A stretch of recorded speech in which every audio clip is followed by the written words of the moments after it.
Hi everyone, welcome back to another video. And in today's video, I actually want to share about a very important topic that I recently got as a comment from one of my videos. And if it was a concern for one person, I believe it can be a doubt for others as well. So I thought of making a video to elaborate it into more detail so that it's helpful for all of you out there. So the topic for today's video is once you graduate, you complete your master's, what is the next step?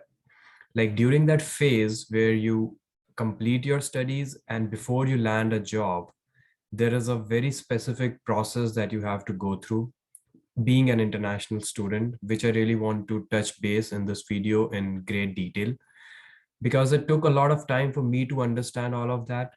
Even though the resources are available, you have your advisors always available, but these are the things that always take time and there's always confusion. So the whole purpose is to help you all out there who are either planning to apply and have this thought in mind, or students who are about to graduate. So thinking about that. So what dates need to be taken care of? This is what I'm going to talk about in this video. So make sure you stick till the very end, because again, everything is based on my personal experience, and I really hope that the process that I went through, you can avoid, save your time, and it's easy for all of you out there. Now, the very first thing as an international student, when you graduate, you have to consider is there is a difference between a degree completion date and a course completion date. Now, this is that happened with me because my course ended in August of 2020. But as per my curriculum and as per the guidelines of the program that I was in, I completed my course in a summer semester, but August graduation was not a part of that. So my completion officially as per university records is October 2020. That is 2 months late than my course completion. Now, again, these are very specific terms. So I'll be just saying that again, repeating that again, so that it's more easy to understand. There's a difference between the course completion date and a degree completion date. Now, once you graduate and with your STEM OPT, the best benefit is that you get 3 years of work visa. And if you don't know what the difference between STEM and non-STEM courses is, there's a video that you can click above to get into more detail where I share the differences. Now, once you complete your course, that is when your course ends, and that is called your course completion date. But once your studies are over, you need to get an EAD, that is called an Employment Authorization Document, that legally gives you the permit to work for an employer on your initial OPT period or your first year of work experience. So what happens here is you have to send your complete set of documents to your global office, your international global office. They issue you an I-20, and that I-20, along with all the documents you submitted, go to the USCIS for your all like verification, and they check everything. And then based on that, they issue you an employment authorization document. It's a small card, EAD card, that is also called as, which lists your name, your other details. There's an specific number that is given to you that helps you manage your records with the USCIS.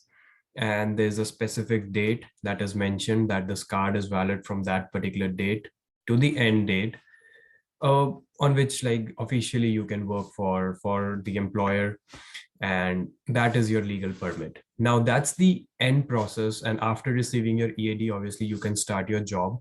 You cannot start your job unless you have an EAD in your hand. So that's one thing. Now, once your course is ended and you know your specific degree completion date, there's a certain specific set of dates that need to be taken care of. And there's a rule that you can follow to make it easy. That is called a 30-60-90 rule. Now, what this rule is, I know it feels like a lot, but it's very specific. It's simple once you analyze and understand it. But suppose your degree completion date, let's take it with my example. is October of 1st October 2022, the coming October. That is your degree completion date. Now, within the 60 days after October 1st, you need to give a start date to USCIS or your specific uh, documents that you will be filling in that goes to USCIS, where you tell that this is my start date. And only on that date, you can start working for any employer. The condition is you have to have your EAD in hand. Now, what does that mean is October 1st is your degree completion date. 60 days after, that means November and December. Within those 60 days, you can pick any date to tell USCIS, okay, this is the date I want to start my employment. So that specific date will be issued on your EAD, and that date will be valid from that date, your EAD will be valid for 1 year. So that is a 60 rule. Now, what does 30 and 90 means here? 90 means is 90 days prior to your degree completion date, you can send your documents to USCIS for your EAD card. So mine was somewhere around 75 days. It took around 70 to 80 days to get my EAD. But with COVID almost at its peak, it was at its peak that time, there were a lot of delays. So they were anyways around like months, 3 to 4, 4 to 5 months.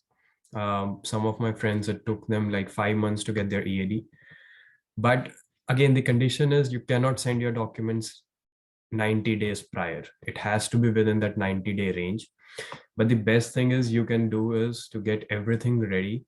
And as soon as you hit those 90 days, you make sure that your documents are received by USCIS, so that it gives you enough time for them to process your document, like the documents, and issue you your EAD, so that you can start your employment on time. Now, what is the 30-day rule here?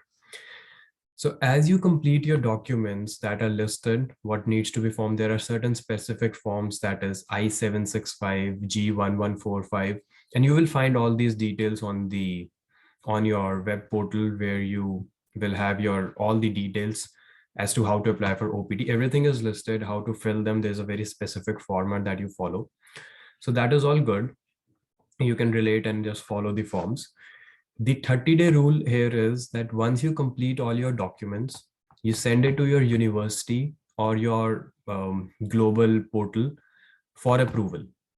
So they review all your documents, and then if everything looks good, based on that, they issue you an I-20. That's a signed I-20 from one of the global advisors. That has to be also sent to USCIS along with your all other documents. Now, the 30-day rule here is that once you receive your signed I-20, within 30 days of that, USCIS has to receive your documents. So that is the 30-day rule. So in total, this is what everyone will tell you to follow once you complete your studies and you have to apply for your documents, is to follow a 30, 60, 90-day rule. 60 here means 60 days. Within 60 days, you need to pick your start date after your degree completion. 90 days prior, you can apply for your OPT or your EAD to USCIS for all the document verification. And 30 days is after you have received your signed I-20, you get 30 days to send all those documents to USCIS. That means USCIS has to receive your documents within 30 days once your signed I-20 was issued. So this is what you have to follow. This is a specific rule. And I know more in-depth presentations and everything can be found on your specific university's guidelines and as to how to apply for OPT. But again, whole purpose behind this video was to give you a brief scenario of this is what needs to be followed. And before I end, there's one specific thing again that just reminded me, is that you can only start your employment if you have an EAD. Like sometimes it happens is that you have a job, the employer is ready to start employment, but you don't have an EAD. That means you cannot start working. And the other scenario is you have your EAD, but you don't have a job. In that case, you only get 90 days from your EAD to look for a job.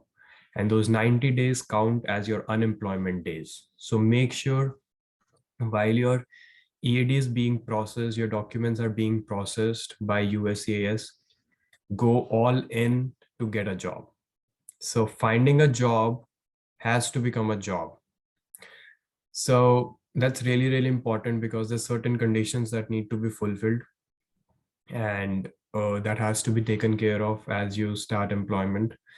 So this is a topic of another, like this is another topic, but I'll be more than happy to share some insights on that as well. But I hope this video was helpful and useful. Please let me know in comments if you find any kind of difficulty understanding these dates, and if you need help with, I'll be more than happy to answer any specific question you have.